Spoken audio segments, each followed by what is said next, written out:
பேசணும்னு சொல்லி எனக்கு ரொம்ப பயமா இருந்தது. சர்வீஸ்ல பேசுறதுனாலே கஷ்டம் தான். ஆனா எனக்கு பேசுறதுனாலே கஷ்டம் தான், பயப்படுவாரு. மற்றபடி எனக்கு ரொம்ப பயமா இருந்துச்சு. ஏன்னா ஒரு வாரம் ஃபுல்லாவே எதுவுமே இல்லை. அப்பா நீங்க எனக்கு வந்து எந்த வயசு இருக்கீங்க அப்படின்னு சொல்லிட்டு நான் நினைச்சேன். ஆனா பாத்தீங்கன்னா கடவுள் வந்து எனக்கான கொடுத்த வார்த்தை பாத்தீங்கன்னா அழைப்பு.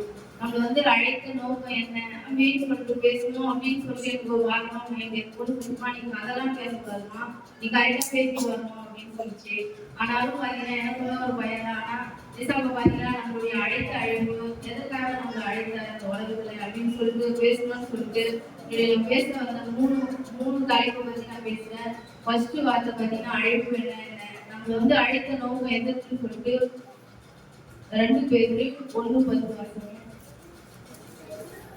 2 பேருக்கு 1:10.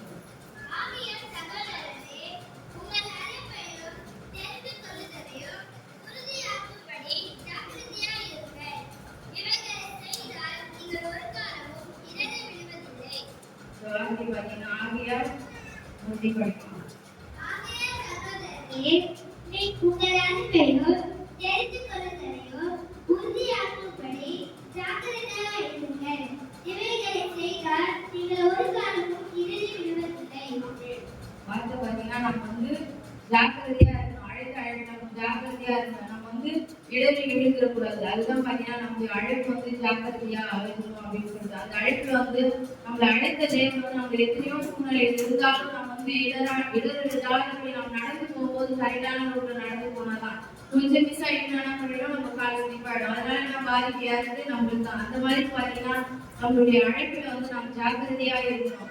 ஜாக்கிரதையா இருக்கணும்னு சொன்னா நம்ம எல்லா விஷயத்திலுமே வந்து பாத்தீங்கன்னா வாழ்க்கையில நம்ம எல்லா சூழ்நிலையும் வந்த போதிலும் ஆனாலும் வந்து நம்மளுடைய அழைப்புல வந்து நம்ம வந்து உறுதியா இருக்கணும். நம்மளுடைய அழைப்பு என்ன, நம்மளுக்காக வந்து நம்ம சமீபம் எல்லாம் செய்யணும் எல்லாம் பண்ணணும்னு சொல்லிட்டு சொல்றோம். ஆனாலும் அதை வந்து நம்ம விட்டுறோம்.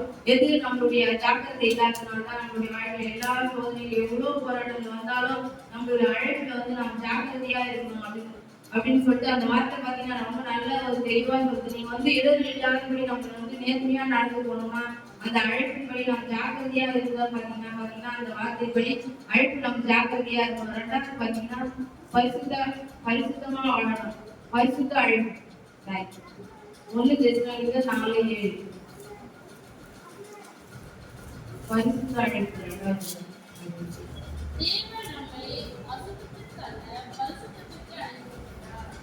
தேவன் நம்மள அழைக்கின்றார் பரிசுத்தத்துக்காக அழைக்கின்றார். நம்ம வந்து அசுத்தத்துக்காக இல்லை.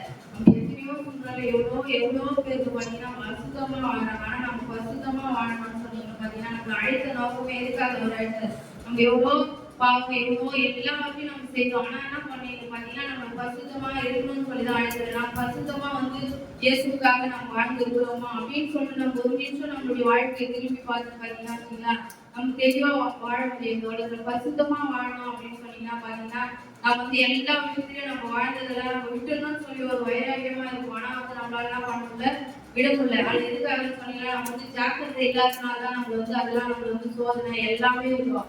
ஆனாலும் பாத்தீங்கன்னா அதெல்லாம் நம்ம தாண்டி மீறி வாழணும் அப்படின்னு சொன்னா பாத்தீங்கன்னா பரிசுத்தமா நம்ம வாழ்ந்தா நம்மளுடைய அழைப்புல ஜாக்கிரதையா வாழணும்னு வச்சீங்கன்னா பாத்தீங்கன்னா கடவுள் நம்ம எல்லாத்துலயும் எல்லா சூழ்நிலையும் நம்மளை வந்து வழிநடத்துவார். அதே மாதிரி 3வது பாத்தீங்கன்னா இயேசுவோட ஐக்கியமா வாழணும் அப்படின்னா பாத்தீங்கன்னா 1 கொரிந்தியர் 1:9 இயேசுவோடு நம்ம ஐக்கியமா வாழணும்.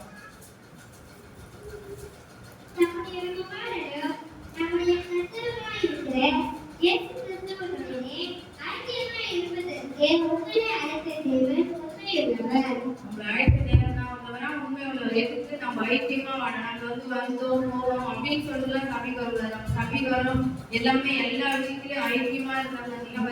தேவன் வந்து நம்ம ஐக்கியத்தோட நம்ம சர்ச்சைக்காரங்க வீட்டிலே இருக்கலாமா வாரம்ல வாரத்துல ஒரு நாள் தான் சர்ச்சுக்கு நம்ம வராம நம்ம சர்ச்சுக்கே வராம நம்ம வீட்டுல இருந்தாலும் ஒரு ஐக்கியமா நம்மளுடைய சபைக்கு வந்து நம்ம எல்லா இடத்துலயும் ஐக்கியத்திலயும் நம்ம கலந்துக்கணும்னு சொல்லி ஐக்கியமா வாழ்ந்தால்தான் பாத்தீங்கன்னா அது வந்து ஐக்கியமா வாழணும். நம்மளுடைய அழைப்புல வந்து ஐக்கியமா வாழணும், பரிசுத்தமா வாழணும், ஜாக்கிரதையா வாழணும். லாஸ்ட் பாத்தீங்கன்னா சமாதானமா அழைப்பு, சமாதானமான அழைப்பு. எபேசியர் 4:1-2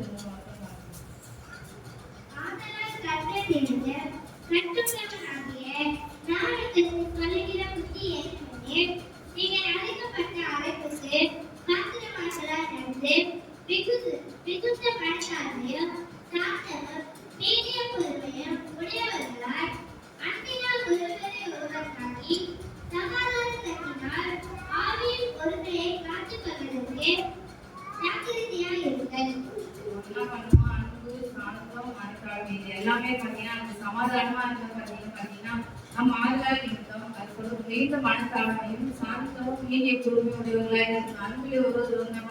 ஆனா நமக்கு வந்து அன்பு இல்லை. எல்லாருக்கும் என்னையும் சேர்த்து சொல்றேன் இல்லை. ஆனாலும் பாத்தீங்கன்னா நம்முடைய வார்த்தையை வசனத்தை எடுத்தாலே நம்ம ஒரு இது பேசணும் அப்படின்னாலே நம்மளுடைய தெளிவா நம்ம நடந்து இருக்கிறோமான்றதே அதிகமா கம்மிதான் என்ன பொறுத்தவரைக்குமே.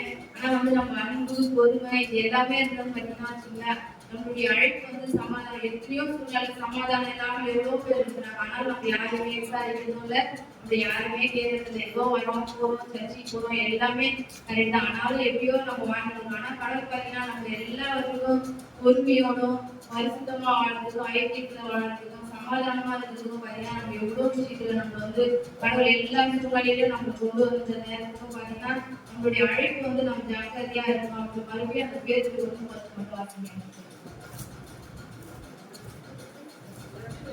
2 பேரும் உங்கள் அனைவரும் தெரிந்து கொள்ளுதலையும் உறுதியாக்கும்படி ஜாக்கிரதையா இருங்க. இவைகளை செய்தால் நீங்கள் ஒரு காலமும் இடறி விடுவதில்லை. வசனப்படி நாம் வந்து ஜாக்கிரதையா இடறி விடாதபடிக்கு நம்ம வந்து ஜாக்கிரதையான ஒரு வாழ்க்கை வாழணும். நம்மளுடைய எல்லா வகையிலும் நம்மளுடைய அழைப்பு என்ன, நம்மளுக்காக என்ன கொடுத்துருக்குறாங்க, நம்மளுக்காக என்ன ஒரு மண்ணா வைத்திருக்கிற தேசம் அப்படின்னு சொல்லிட்டு நம்மளுடைய நேரத்தையும் எல்லா வகையிலும் நம்மளுடைய அழைப்பை நாம் உணர்ந்து நம்மளுடைய வேலை நமக்கு எல்லா வகையிலும் எல்லா சூழ்நிலையிலும் இருந்த போதிலும் நம்மளுடைய அழைப்பு என்ன, நம்ம கடவுள் நம்ம தெரிந்து கொண்ட நோக்கம் என்ன, இந்த உலகத்துல வாழ்ந்து நம்ம வந்து எல்லா விஷயத்துக்காக நம்ம இருக்கிறோம். ஆனாலும் நம்மளுடைய அழைப்பு என்ன அப்படின்னு சொல்லி நம்ம ஏசப்பாக்கிற ஒரு விஷயத்திலையும் நம்மளுடைய வாழ்க்கையில எல்லா விஷயத்தையும் எவ்வளவு சூழ்நிலையில எத்தனையோ சூழ்நிலையில வந்த போதிலும் நம்மளுடைய எல்லா விஷயத்துக்காக நம்ம ஏசப்பாக்கிற ஜெபிக்கணும். ஆனாலும் பாத்தீங்கன்னா எவ்வளவு விஷயங்கள் வந்து எனக்கு வந்து நிறைய விஷயம் இப்ப 2 வாரம் முன்னாடி நடந்த விஷயமே எங்க அப்பாவுக்காக நான் முதலாவது ஜெபிச்ச ஜெபம் வந்து எங்க அப்பாவுக்காக நான் அழுது ஜெபிச்சேன். 4 மணிக்கு எது ஜெபிப்பேன். எங்க அப்பாவுக்காக ஒரு விஷயம் நான் ஜெபிச்ச போது எனக்கு வந்து தேசம் வந்து பதில் கொடுத்தாரு. ஆனா வந்து அவர் ரொம்ப பேசினாலும் கொஞ்சம் சைலண்டா இருக்கிறாருன்றதுக்காக எனக்கு முதலாவது அது ஒரு சந்தோஷம். எங்க அப்பாவுக்காக நான் ஜெபிச்ச போது என்னுடைய ஜெபத்தை வந்து கடவுள் கேட்டு எங்க அப்பாவுக்கு ஒரு சுகத்தை கொடுத்ததுக்காகவும் அதே மாதிரி என்னுடைய பொண்ணு நீட் எக்ஸாம் போகணும்னு சொல்லிட்டு போனாலும் அழுது ஜெபிச்சேன். சர்ச்சில் ஜெபம் பண்ணும்போது ஏசப்பா எனக்காக ஒரு விஷயம் அப்போ சொன்னார் நிமிர்ந்து நிற்கணும் அப்படின்னு சொல்லிட்டு அந்த வார்த்தை பேசும்போது அது எனக்காக இருந்துச்சு. அப்ப நான் ஜெபிச்சேன் சபா என் பொண்ணுக்கு எப்பயாவது அந்த வந்து கிடைக்கணும் அப்படின்னு சொல்லி நான் ஜெபிச்சேன். கடவுள் பார்த்தீங்கன்னா என்னுடைய அழைப்புக்கும் கடவுள் வந்து ஒரு மனம் இறங்கி என்னுடைய ஜெபத்துக்கும் கேட்டதுக்கு நான் வந்து என்னுடைய எல்லா சூழ்நிலையிலும் நான் வந்து ஜெபம் தான் முதலாவது ஜெபம். யாருக்கிட்டையும் நான் அதிகமா சொல்லவே மாட்டேன் என்னுடைய கஷ்டத்தை. எங்க வீட்டுல கூட யாருக்கிட்டுமே என்னுடைய கஷ்டத்தை நான் என்னைக்குமே சொன்னதில்லை. எல்லாரையும் கேட்டு நான் சொல்லவே மாட்டேன். சின்ன சின்ன விஷயத்தை மட்டும் சொல்லிட்டு நான் போயிடுவேன். ஆனா ஏசப்பா கிட்ட மட்டும் தான் சொல்லுவேன் ஏசப்பா எனக்கு வந்த கஷ்டத்துக்காக நன்றி ஏசப்பா. என்னுடைய உபத்திரவத்துல வந்து என்னுடைய உபத்திரம் வந்தது நல்லது ஏசப்பா அப்படின்னு சொல்லி நான் அதிக நேரத்துல ஏசப்பாவுக்கு நன்றி சொன்ன நாட்கள் நிறைய உண்டு. ஆனாலும் பாத்தீங்கன்னா எனக்காக கடவுள் வந்து இந்த அழைப்புன்னு சொல்லி இந்த வார்த்தையை கொடுத்து தேவனுக்கு முதலாவது நன்றி சொல்றேன். கேட்டவங்களுக்காகவும் முதலாவது நன்றி சொல்றேன். சபைக்காக எனக்கு கொடுத்த வாய்ப்புக்காக நன்றி. இன்னொரு கூட நான் நல்லா தெளிவாக பேசும்படியாகவும் எனக்கு ஒரு தருணத்தை ஒரு காலத்தை எனக்காக ஏசப்பா என்ன ஒரு அழைப்பு வைத்திருக்கிறாலும் அந்த அழைப்பை நான் பயன்படுத்தும்படியாகவும் எனக்காகவும் நீ எங்களுக்காகவும் ஜெயிச்சுட்டு மாற்றம்